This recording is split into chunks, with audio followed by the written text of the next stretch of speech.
चलो ठीक है, तो हम पढ़ रहे हैं how to read faces, Mary ऑब्स्टर Stanton. First volume theoretical part है, सेकंड चैप्टर चल रहा है और आज हमें 36 पेज पे अमित भाई सेकंड पैराग्राफ। डेट हो गई आज कितनी? 8 हो गई है। 8 है। हाँ जी, 8 हो गई है। 8 जून 2025। इसमें कह रही हैं मैरी ऑम्स्टेड के I shall now give the statement of mister Andrew in regard to the scope of his discoveries and shall then proceed to show the correspondences existing between his discoveries and my own। तो यहाँ कह रही है कि आई shall now, अब मैं वो statement दे रही हूँ, वो स्टेटमेंट दूंगी मिस्टर एंड्रयू साहब के संबंध में। उनकी जो स्कोप ऑफ डिस्कवरीज है उनकी, जो कि एक कॉरेस्पॉन्डेंस दिखा रही है, जो एक तालमेल दिखाती हुई आगे बढ़ेंगी मेरी डिस्कवरीज के साथ। यानी कि मेरी डिस्कवरीज के साथ मिस्टर एंड्रयू की जो डिस्कवरीज है वो कैसे मेल खाती है, मैं उस पर बात करूंगी। I shall hold this to be the mutual corroboration of the truth of both his and my own observation and deductions for all sciences, if based upon natural law, will coincide and mutually expound and verify each other. I hold this to be the mutual corroboration of the truth of both। और मैं ये भी यहाँ hold करके चलूंगी, मैं यहाँ ये भी होल्ड करूंगी या बताऊंगी कि क्या म्यूचुअल कोरोबोरेशन है, क्या तालमेल है सच्चाई का मेरी और उनके ऑब्जर्वेशन और डिडक्शन के बीच में, सभी साइंसेस को लेकर के, जो नेचर लॉ के ऊपर आधारित साइंस है उन सब के ऊपर कैसे मेल खा रहे हैं या कैसे म्यूचुअल कोरोबोरेशन में है। Will coincide and mutually expound and variety. Expound का मतलब व्याख्या करना, वेरीफाई, वेराइटी नहीं verify.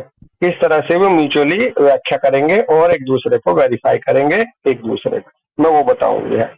Mister Andrew has made a very free use of capital and I have retained his style of printing as nearly as possible. Mister Andrew ने बिल्कुल स्वतंत्र रूप से यूज करे कैपिटल्स को, कैपिटल फॉर्म को, capital letter क्या सा भाव आ रहा, और मैं भी उसी स्टाइल में मेरी भी प्रिंटिंग है संभवतः। This together with the coinage of some new verbal forms show the marked individuality and strongly assertive selfhood of the man। coinage, coin, और ये एक दूसरे दोनों एक साथ, इनका एक coinage का देखना पड़ेगा, देखना हमें।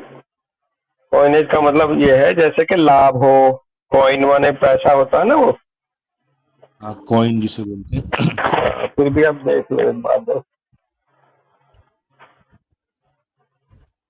कॉइनेज एक ही समय घटना है जी।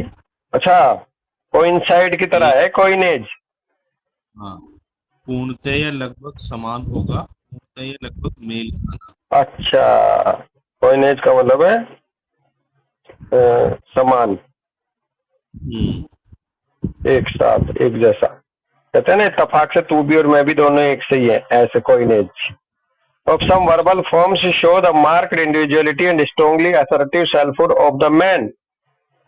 ये कैसा कुछ नए वर्बल फॉर्म्स हैं एक साथ या एक समान हैं जो कि इंडिविजुअलिटी और स्ट्रांगली असर्टिव सेल्फहुड को प्रदर्शित करेंगी किसी इंसान के, मेरी और उनके दोनों के साथ साथ किसी इंसान के बारे में जो इंसान को इस तरह से समान रूप से हम दोनों के हिसाब से असर्टिव, उसके सेल्फहुड, उसका सेल्फहुड असर्टिव हो रहा है, मान्यता मिल रही है। The same attributes and tendency to the originate a new vocabulary are observed in all original minds। Besides, the demands of a newly discovered science or principle require new form of style and expression. यह Stanton कह रही है कि जो same attribute होता है tendency होती है नई वोकैबुलरी के रूप में जो ओरिजिनल माइंड्स हैं। भाव ये भी है चाहे मैं सोचूं चाहे आप सोचो, हमारी जो टेंडेंसी है सोचने की ओरिजिन जो होगा हमारे दिमाग में नया वोकैबुलरी वो समान होता है लगभग सभी ओरिजिनल माइंड्स में एक से विचार आते हैं अगर ओरिजिनल है तो। कहते हैं ना सच्चाई आप भी आपके मुंह से भी ऐसी निकलेगी मेरे से भी ऐसे कुछ भाव है। बिसाइड हाँ besides the demands of a newly discovered science और principle require new forms of style and expression. इसके अलावा अगर कोई साइंस ही नया डिस्कवर हो रहा हो तो बात अलग है, अदरवाइज एक साइंस में लगभग एक से ही वर्ड्स आते हैं निकल के, ऐसे एक से सोच आते हैं, बशर्ते कि कोई नया डिस्कवर्ड ना हो रहा हो साइंस और प्रिंसिपल, क्योंकि उसमें नई फॉर्म ऑफ स्टाइल और एक्सप्रेशन चाहिए अमित पाल भाई। अब जैसे कहते हैं ना होम्योपैथ सभी एक ही लैंग्वेज बोलेंगे घुमा फिरा के, और अगर मान लो कोई इंजीनियरिंग की बात कर रहा तो बात अलग है, फिर उसमें वो इंजीनियर लोग अपने शब्द अलग बोल रहे हैं। हैनीमैन साहब ब्राइनिया है तो ब्राइनिया ये हाँ हाँ हाँ हाँ। तो मैंने उनके बारे में कि वो अपने असिस्टेंट पूछते थे जी आपने क्या दिया है, हाँ कि भाई टोटलिटी बनी है वो चाहे मेरी बने चाहे तेरी बनी है, ब्राइनिया है तो ब्राइनिया ही है ना। हाँ अगर आप मेरी तरह सोच रहे होंगे तो आपकी भी वही दवा निकल के आएगी जो मेरी आई है ना। जी आगे कह रहे हैं scientific laws and observations that harmonize are a part of eternal truth hence incontrovertible and immortal for a law once demonstrated is good for all time. Scientific जो नियम है सिद्धांत है ऑब्जर्वेशन जो है उनमें एक हार्मनी होती है इटरनल ट्रुथ के रूप में, एक परम सत्य जो होता है उसके रूप में उनमें एक हार्मनी होती है, इसलिए वो अविवादित होते हैं और इमोर्टल होते हैं। A law once demonstrated is good for all time. अगर एक बार कोई इटरनल लॉ इटरनल ट्रुथ के साथ कोई लॉ नेचुरल लॉ अगर बन गया तो वो हमेशा के लिए हर समय वो सही ही है, अच्छा ही है। ए लॉ वंस डेमोन्स्ट्रेटेड, एक नियम नेचुरल एक बार अगर डिमोन्स्ट्रेट हो गया तो is good for all time, वो समय हमेशा हमेशा के लिए वो सत्य बन गया, अच्छा बन गया। जैसे मान लो नेचुरल लॉ है कि सूरज पूरब में उगता है तो ये पूरब में उगेगा हमारे हिसाब से, हमारे यहाँ के हिसाब से हमेशा हमेशा के लिए, हजारों साल बाद भी, टाइम के साथ बदलते नहीं है नेचुरल लॉ। एक तरह से ऐसा भाव कुछ लग रहा। The definition given by mister Andrews of the science which he has formulated is stated दस। डेफिनेशन जो है मिस्टर एंड्रू के द्वारा जो साइंस के बारे में कहा गया उन्होंने जो फॉर्मुलेट करी है उन्होंने कुछ ऐसा कहा अपने ऑब्जर्वेशन को लेते हुए कि universology is therefore based on finding in the determinate particular a general law, bracket में करें any one thing however minute, और more properly speaking a group of universal laws as a new basis of generalization distinct from the transversing the law और laws of being gathered from observation. Andrew साहब ने कहा है, उन्होंने observe करा कि यूनिवर्सोलॉजी जो है इसलिए आधारित है on finding in the determinate particular general law, जो डिटर्मिनेट पर्टिकुलर जनरल लॉज हैं उनके ऊपर आधारित है, ये उनके ऊपर आधारित होकर के खोजी गई है यूनिवर्सोलॉजी। ब्रैकेट में कह रहे हैं any one thing however minute, कितनी भी माइन्यूट कोई चीज ना हो उस पे भी सिद्धांत ऐसे ही लगते हैं समान रूप से। और मोर प्रॉपरली स्पीकिंग, और सही ढंग से कहा जाए तो कह रहे हैं कि a group of universal laws as a new basis of generalization distinct from and transversing the law और laws of being gathered from observation। दूसरे और सही शब्द में कहा जाए तो ये ग्रुप ऑफ यूनिवर्सल लॉज है, एक नए आधार के रूप में जनरलाइजेशन करता है। ये स्पष्ट रूप से ये एक तरह से ट्रांसवर्सिंग का मतलब है पार हो जाना, यानी कि क्लियर कर देना, कोई शक ना रहना। द लॉज और law of being gathered from observe, जो लॉज जो है इकट्ठे करे हैं ऑब्जर्वेशन के आधार पर, या कोई नियम, या उसी से ही स्पष्ट हो जाता है, एक तरह से पार हो जाता है समझने के रूप में। ऑल जनरलाइजेशन, ब्रैकेट में फिर यूनिवर्सल कह दिया, all generalization as distinguished from observational generalization, namely the collection of numerous facts and the deduction made their form.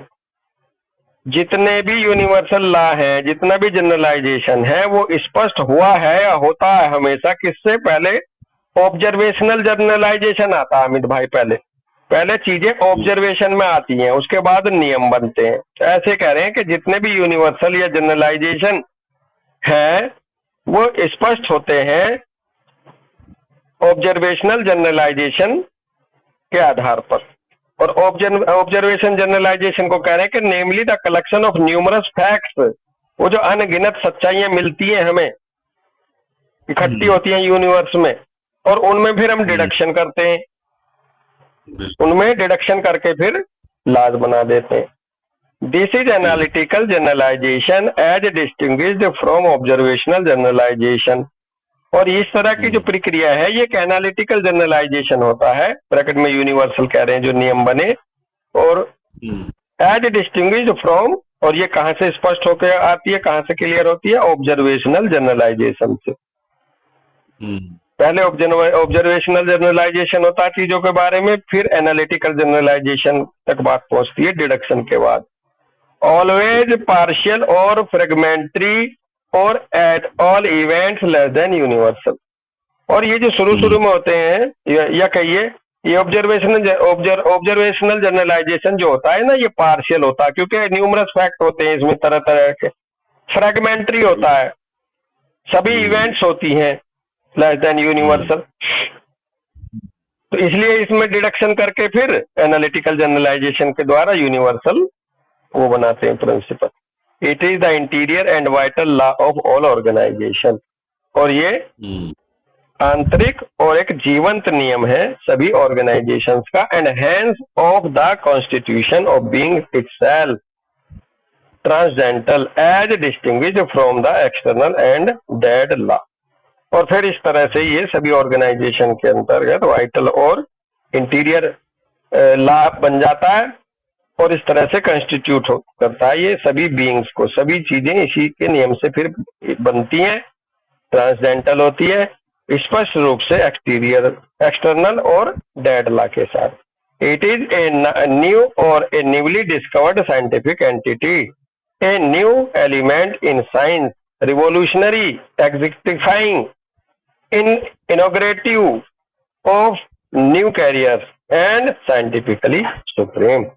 और जब से एक तरह से समझ में आया है तो एक नई डिस्कवरी के रूप में साइंटिफिक एंटिटी बन गई, साइंटिफिक एंटिटी के रूप में एक नई डिस्कवरी मिल गई हमें, न्यू एलिमेंट मिल गया साइंस में आगे बढ़ने के लिए, रिवोल्यूशनरी होने में, एग्जेक्टिफाइंग करने में, इनोग्रेटिव ऑफ न्यू कैरियर्स के लिए साइंटिफिकली ये सुप्रीम पाया गया। जब से ऐसे काम करने लगे ऑब्जर्वेशनल जनरलाइजेशन के तहत, फिर एनालिटिकल जनरलाइजेशन करने लगे, तो एक नए एलिमेंट के रूप में मिल गया साइंस और तेजी से फिर स्पष्ट होने लगा और समझ में आने लगा सारे अस्तित्व को लेकर। चलो यही रोकते हैं दोस्तों। राम